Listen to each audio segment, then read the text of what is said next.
Hi friends, எல்லாருக்கும் வணக்கம். இன்றைக்கி நம்ம பார்க்கக்கூடிய வீடியோ ஒரு முக்கியமான வீடியோ தான். ரொம்ப நாள் ஆச்சுல்ல நம்மலாம் பேசி, அதனால தான் சரி பேசலாம் அப்படின்னு சொல்லிட்டு. எல்லோரும் என்னப்பா பண்ணிகிட்ருக்கீங்க? I hope all are you doing fine.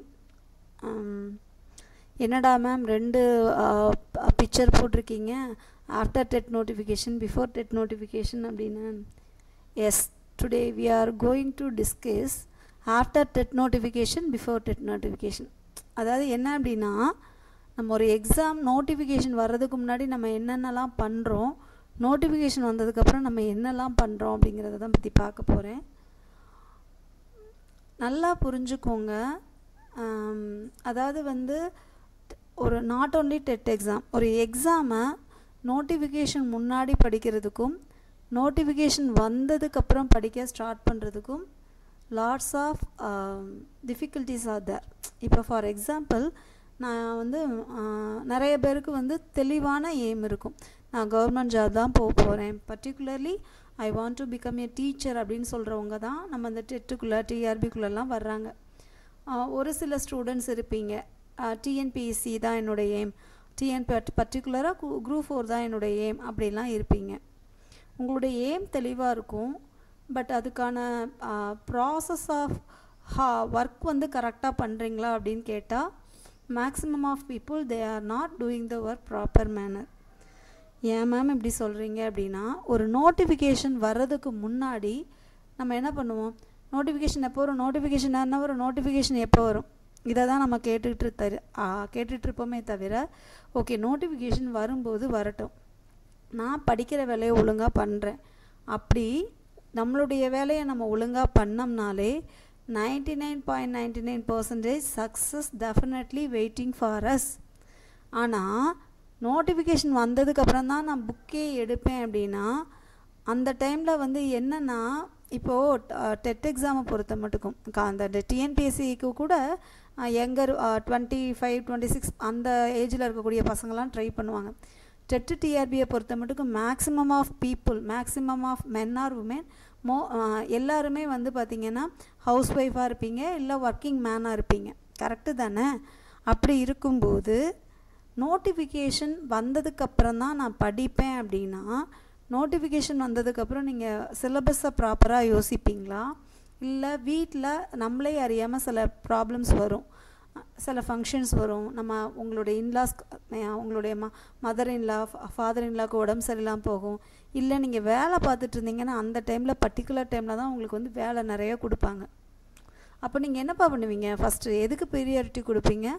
Almost even myself ஃபேமிலிக்கோ இல்லை நம்மளுடைய ஒர்க்குக்கோ ப்ரியாரிட்டி கொடுத்துட்டு, நம்மளுடைய ஏமாக இருக்கக்கூடிய நம்மளுடைய இண்டிவிஜுவாலிட்டி, என்னுடைய லைஃப் ஆஃப் பர்பஸ் என்ன அப்படின்னா கவர்மெண்ட் ஜாப்னு இருக்கிற அந்த இதை கீழே விட்டுரும். கரெக்ட் இல்லையா? ஓகே மேம், அப்போ நோட்டிஃபிகேஷன் முன்னாடி படித்தா பிஃபோர் நோட்டிஃபிகேஷன் படித்தா ஒரு கிளாரிட்டி இருக்குது உங்களுக்கு. ஓகே 6th-லேருந்து 10th வரைக்கும் இவ்வளோ சிலபஸ் இருக்குது, நான் ஒவ்வொரு நாளும் அட்லீஸ்ட் 2 to 3 hours, அதாவது என்ன பண்ணலான்னா ஒரு நாளைக்கு ஒரு 2 hours டெட்டை பொறுத்த மட்டுக்கும் பேப்பர் 1 படிக்கிறவங்க Tamil, English, maths, science, social எல்லாமே படிக்கணும். இதில் அடிஷ்னலாக நமக்கு சைக்காலஜி வேறு இருக்குது. பிஃபோர் டெட் நோட்டிஃபிகேஷன் ஒருத்தங்க படிக்க ஸ்டார்ட் பண்ணுறாங்கன்னா எந்த ஸ்ட்ரெஸ்ஸும் இருக்காது அவங்களுக்கு, ஜம்முன்னு படிப்பாங்க. இதுதான் சிலபஸ், இதை இப்படி தான் நான் படிக்க போகிறேன், நான் ஒரு வேளை 95% சிலபஸ் கவர் பண்ணிட்டேன், அதுக்கப்புறம் எனக்கு ஃபேமிலி சுச்சுவேஷனோ இல்லை குழந்தைங்க சம்மந்தமான ஏதோ ஒரு விஷயமோ என்னை டிஸ்டர்ப் பண்ணாலும் that will not affect my exam, that will not affect my career. Correct இல்லையா? கரெக்டு தானே? அப்படி ஒரு இன்னொன்றுப்பா, இந்த வேலை வந்து நமக்கு சந்தோஷத்தை தருமா தராதா? நீங்கள் அதை சொல்லுங்கள் ஃபஸ்ட்டு.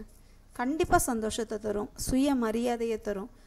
நம்மளை மதிக்காத சொந்தக்காரம்லாம் கூப்பிட்டு பேசுவான், நம்மளை வந்து என்ன சொல்கிறது, நம்மளை வந்து சீப்பாக நினச்சவங்க மனசுலலாம் நம்ம அப்படி போய் உட்காந்துருப்போம். ஏன் குழந்தைங்களே நம்ம வேலைக்கு போனால் ஒரு மதிக்க தான் செய்வாங்க, குழந்தைங்களுக்கே தெரியும். கரெக்டு தானே? அப்படி இருக்கக்கூடிய ஒரு அழகான விஷயத்த நமக்கு அது தரப்போகுது. அதுக்கு நம்ம பதிலுக்கு என்ன பண்ணணும்?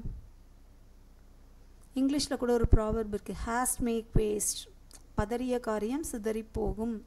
பதறாமல் அது ஒரு குழந்த மாதிரி, ஓகே நீ இந்த எக்ஸாம் நான் படிக்கிறேன், இதுக்கான சிலபஸ் இதுதான், இதை நான் டெய்லி ஒரு 2 to 3 hours படிக்க போகிறேன், நோட்டிஃபிகேஷன் வரும்போது வரட்டும், நான் என்னுடைய ஹார்ட் ஒர்க்கை ப்ராப்பராக பண்ணுறேன், அது வரும்போது I am waiting for my, அதாவது இது தமிழில் கூட ஒரு திருக்குறள் இருக்குது, அந்த திருக்குறள் எனக்கு ஃபுல்லாக தெரில, கொக்கக்கு கூம்பும் பருவத்து அப்படின்னு. அதாவது அந்த கொக்கு வந்து என்ன பண்ணுமா, அதுக்கு கரெக்டாக மீன் வர்றதுக்காக வெயிட் பண்ணிகிட்டே இருக்குமா, அது வந்து மீன் வரும்போது வரட்டும், வந்ததுக்கப்புறம் போய் பிடிச்சிக்கிட்டோம்னா அதோட ஏமா ஒரு நாளும் அடைய முடியாது.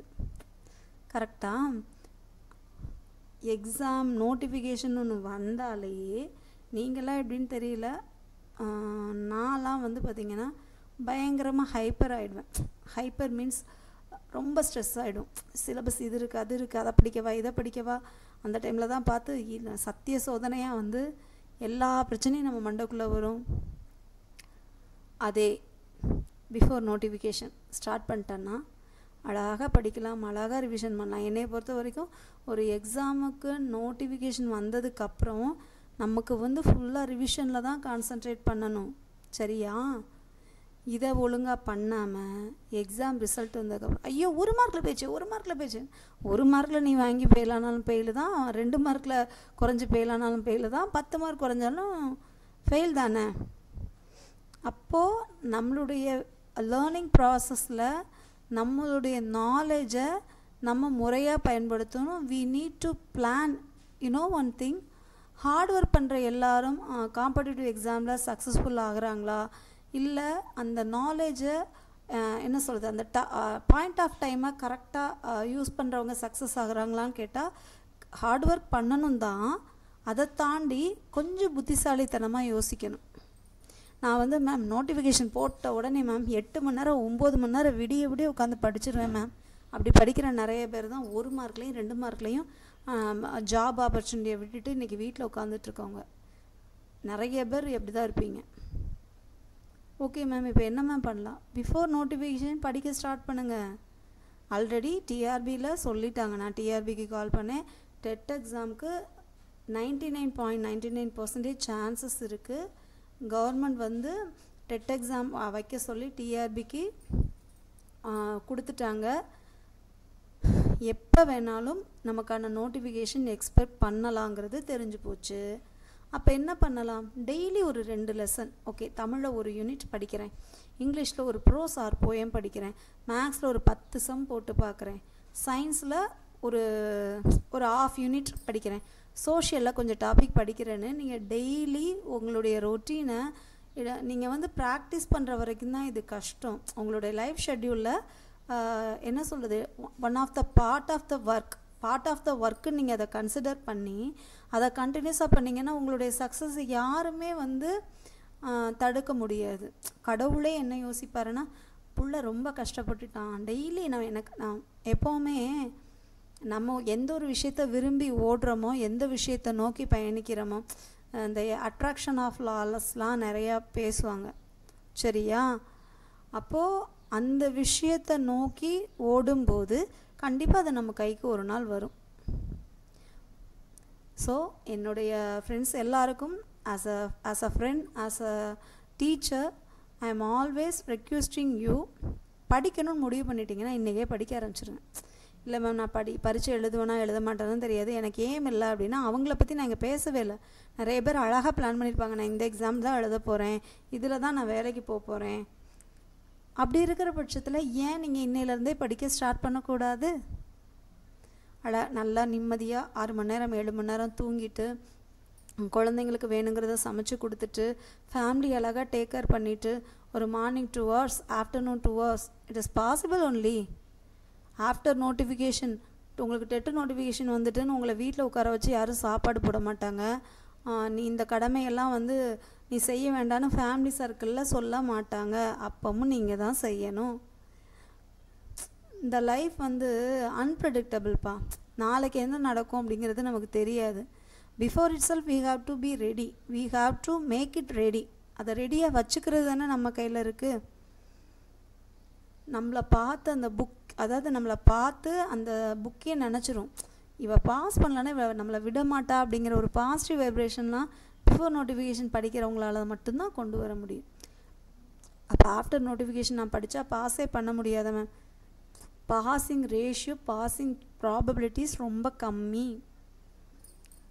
அப்போ மேம் நோட்டிஃபிகேஷன் வந்ததுக்கப்புறம் நான் உங்ககிட்ட ஜாயின் பண்ணால் நீங்கள் சொல்லித்தர மாட்டிங்களா?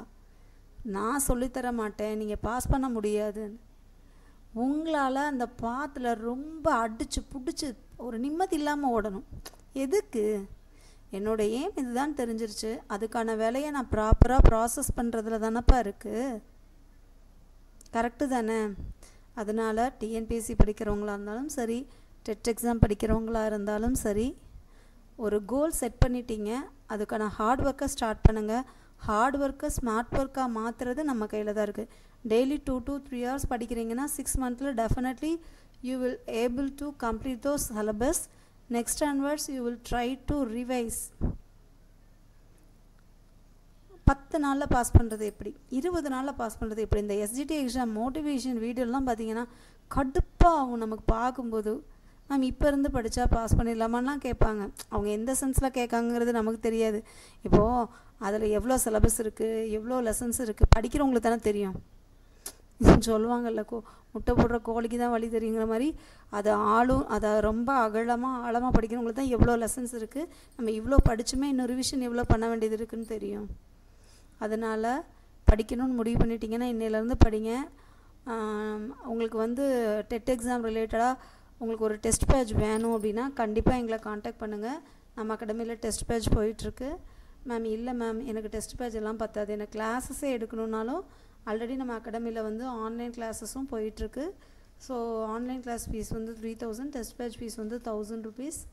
டெட் பேப்பர் 1 பொறுத்த மட்டுக்கும் 35 questions total, 35 total test, total question 8000 question கொடுக்க போகிறோம். டெட் பேப்பர் 2 பொறுத்த மட்டுக்கும் 27 டோட்டல் டெஸ்ட்டு, 10,000 கொஷின் கொடுக்க போகிறோம் மேக்ஸ் அண்ட் சயின்ஸுக்கு. அதே சோஷியல் சயின்ஸ் மேஜராக இருந்தீங்கன்னா 30 டோட்டல் டெஸ்ட், 10,000 ப்ளஸ் கொஷின் கொடுக்க போகிறோம். ப்ரீவியஸ் இயர் கொஷின் ப்ராக்டிஸ் பண்ண போகிறோம். இதெல்லாம் மேம் இதெல்லாம் வந்து நானே படிச்சுக்குவேன், நானே வந்து எழுதிக்குவேன்னா that is your wish. If you need guidance please contact us. We are ready to give your guidance. We are ready to give the guidance. And one more thing, SGTக்கு நம்ம academy வீடியோஸ்லாம் உங்களுக்கு தெரியும் எவ்வளோ யூஸ்ஃபுல்லாக இருந்துச்சு அப்படின்னு. எத்தனை பேரோ நிறைய பேர் கால் பண்ணி மேம் சோஷியல் ரொம்ப யூஸ்ஃபுல்லாக இருந்துச்சு, இங்கிலீஷ் ரொம்ப யூஸ்ஃபுல்லாக இருந்துச்சு. ஸோ அதனால தான். சரிங்களா? உங்களுக்கு அட்மிஷன் ரிலேட்டடாக எதுவும் இன்ஃபர்மேஷன் வேணும்னா 9952563892 அப்படிங்கிற நம்பருக்கு காண்டாக்ட் பண்ணுங்கள். அடுத்து ஒரு நல்ல கண்டென்ட்டோட நல்ல வீடியோவோட சந்திக்கலாம். Thank you friends.